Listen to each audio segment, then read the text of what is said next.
Num momento especial para o seu país, para Angola, o senhor foi durante muito tempo juiz conselheiro jubilado e é juiz conselheiro jubilado do Tribunal Constitucional. O país atravessa um novo momento político que é o mesmo à luz da lei? Sim, não há grandes diferenças. Podemos dizer que realmente, a partir de agora, provavelmente e claramente, a política vai ser menos a branco e preto. Será mais colorida, acha? Será, pelo menos, uma política mais descomplexada. Sobretudo porque os dois maiores partidos do país têm novos rostos à frente dos desígnios e das suas soluções. Vamos ter uma oposição mais forte, na sua perspectiva? Será uma oposição diferente, com talvez outro impacto. Se será mais forte ou não... Temos que dar tempo para ver. Os problemas estruturais do país, esses continuam a ser os mesmos e são os mesmos há várias décadas. Passam muito pela diversificação da economia, que é necessária, mas também por um controle mais efetivo das diferentes instituições no dia-a-dia da sociedade. A justiça é também um desses casos. Com casos mediáticos, como tivemos ao longo dos últimos anos, e sem falar nenhum em concreto, é uma demonstração de que a justiça angolana é independente e que é uma mais-valia para o Estado democrático. É uma velha história, o problema da independência. Realmente os poderes têm que interagir entre si, como em todo o lado. Não é?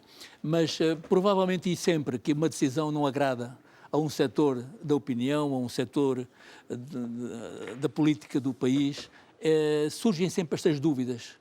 A verdade é que cada juiz tem a sua cabeça, cada cabeça a sua sentença, e eu acredito muito na justiça angolana. Aliás, acho que é merecedora de muitos elogios, não só pela formação de muitos juízes, neste momento é uma das carreiras, e provavelmente onde o progresso em Angola se mais fez notar nos últimos 10 anos.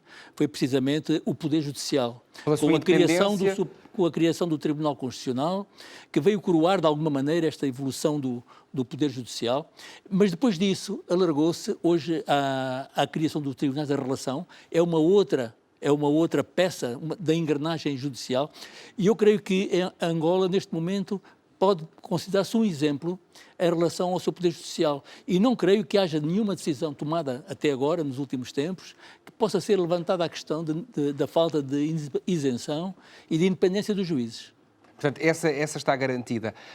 Olhando um bocadinho para a sua obra literária, que foi desenvolvida em paralelo com a sua carreira na Justiça, e olhando para esta última obra, que foi lançada no dia 11 de novembro, na Casa de Angola, Os Meus Dias da Independência, o projeto político e social que foi feito em Angola ao longo dos últimos 40 anos é o mesmo daquele que se sonhava nos dias da independência? Eu creio que as coisas são assim.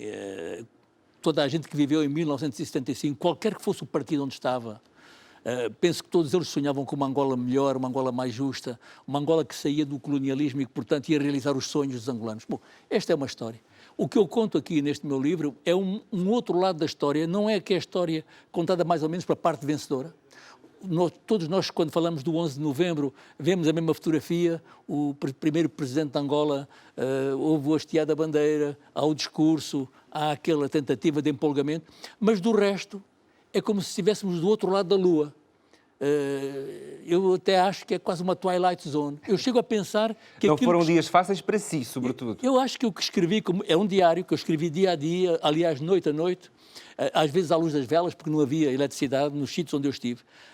O jornalista que fez a apresentação deste livro em 2000, foi quando eu escrevi a primeira vez, a primeira edição. É um relançamento. Ele descreveu como uma lágrima, a descrição dos acontecimentos como uma lágrima que corresse pelo rosto de Angola, de norte, desde o Ambriz até cá abaixo, a Ongiva. E realmente eu não seria tão melodramático, porque no meu livro há momentos em que a lágrima, pelo menos, é saltitante, há momentos de alegria e até há um momento de exaltação, quase de êxtase.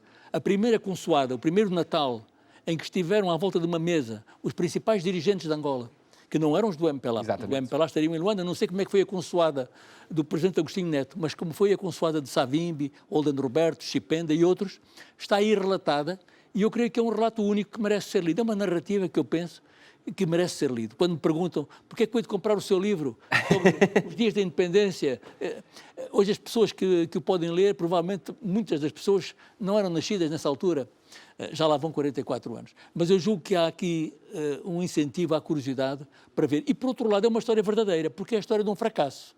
Quando a gente conta a história de uma vitória, uma coisa que a gente ganhou... As coisas não foram bem assim. As coisas foram, de facto, um fracasso tremendo. E as pessoas sofreram imenso com uma desilusão que estava à flor da pele naqueles dias. As pessoas acreditavam que existia um projeto viável para o país e esse projeto acabou por, pelas vicissitudes da sua implementação, não ser bem o mesmo projeto, nem ser viável. Eu acho que os pais acreditam que os filhos vão ter que ser os mais bem-sucedidos do mundo. Nós imaginamos para os nossos... Quando nasceu Angola, naquele momento, não havia ninguém que não pensasse necessariamente que tinha que ser, e aliás Angola está a comprová-lo 44 anos depois, ainda um país extraordinário em África, exatamente, extraordinariamente promissor. Eu julgo mesmo que é difícil encontrar um rival para Angola neste momento. E é também um país onde as expectativas políticas são sempre muito elevadas e agora com a entrada em funções do novo presidente, João Lourenço, socialmente nota-se que há uma expectativa muito grande em relação ao mandato deste presidente. É melhor tomarmos ansiolíticos para acalmar e esperar ou acha que podemos realmente esperar grandes novidades deste Tomar governo? Ansiolíticos para algumas pessoas que são realmente pessoas que estão ansiosas por ver no dia seguinte aquilo que só pode acontecer realmente muito mais tarde. Olha, a minha resposta não pode ser como político, porque eu nem gosto de falar de Angola quando não estou em Angola. Claro. Mas posso falar como escritor.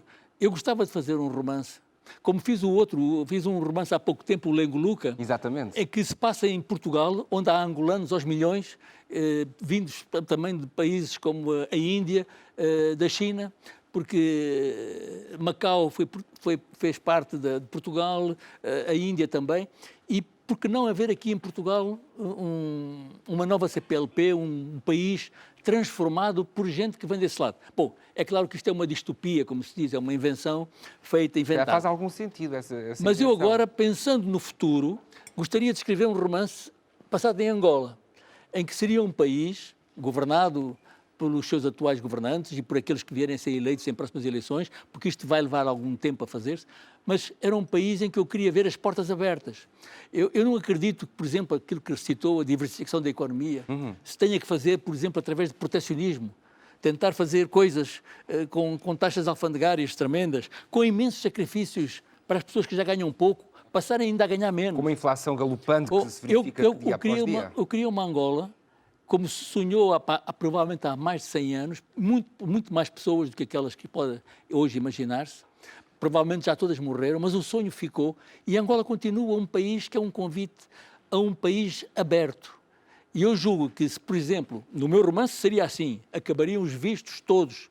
Não é só para Portugal, acabariam os vistos para todos os países. Porquê é que essa medida não é tomada? Ou seja, já foram dados passos importantes em Cabo Verde, mesmo em Angola, face aos outros parceiros africanos, a isenção de visto já existe, mas Portugal continua a não implementar essa medida. Mas o problema... Porquê é que têm medo dos portugueses? Em relação a Angola, não posso dizer nada, como lhes digo, é uma questão de política. O que eu posso fazer é como escritor. Se eu fizer o meu romance, em que Angola passa a abrir-se a toda a gente, sem condições. Até podiam dizer, mas vamos mandar as pessoas todas, mas não para Luanda, que já tem 7 milhões, 8 milhões. Vamos mandar... Não. O que temos é criar sempre condições para as pessoas irem para os locais onde elas se sintam melhor. Porque esta coisa de levar as pessoas para aqui ou para ali porque não querem ir, é como obrigar o escoteiro, obrigar a velhinha a atravessar a rua e ela não querer, não é? E, portanto, agora, uma Angola de portas abertas tem um desenvolvimento pela frente extraordinário. É claro que temos que passar por cima dos tais complexos, porque Angola só para os angolanos, um pouco como o Trump diz. Primeiro, sim, o discurso político do Donald Trump é mesmo esse, protecionista. E os discursos políticos hoje são quase todos eles extremamente egoístas, olhando só para si próprios e esquecendo uma coisa... É quase um regresso ao passado, de certa forma, porque os regimes totalitários apoiavam-se nessas ideias de protecionismo, de iniciativa privada muito pouca e o Estado ser o grande regulador, mas que controla. E acho que estamos caminhando para isso precisamente. Por isso que eu gostaria de escrever um livro ao contrário, em que Angola fosse um país, é claro, as pessoas vão dizer, é uma distopia, é uma coisa imaginada, mas eu gostaria de ver Angola um país de portas abertas, onde toda a gente pode trabalhar, e eu penso que os angolanos iriam compreender que, trabalhando de mãos dadas, com pessoas de diversas origens, poderiam construir um país muito melhor para eles próprios.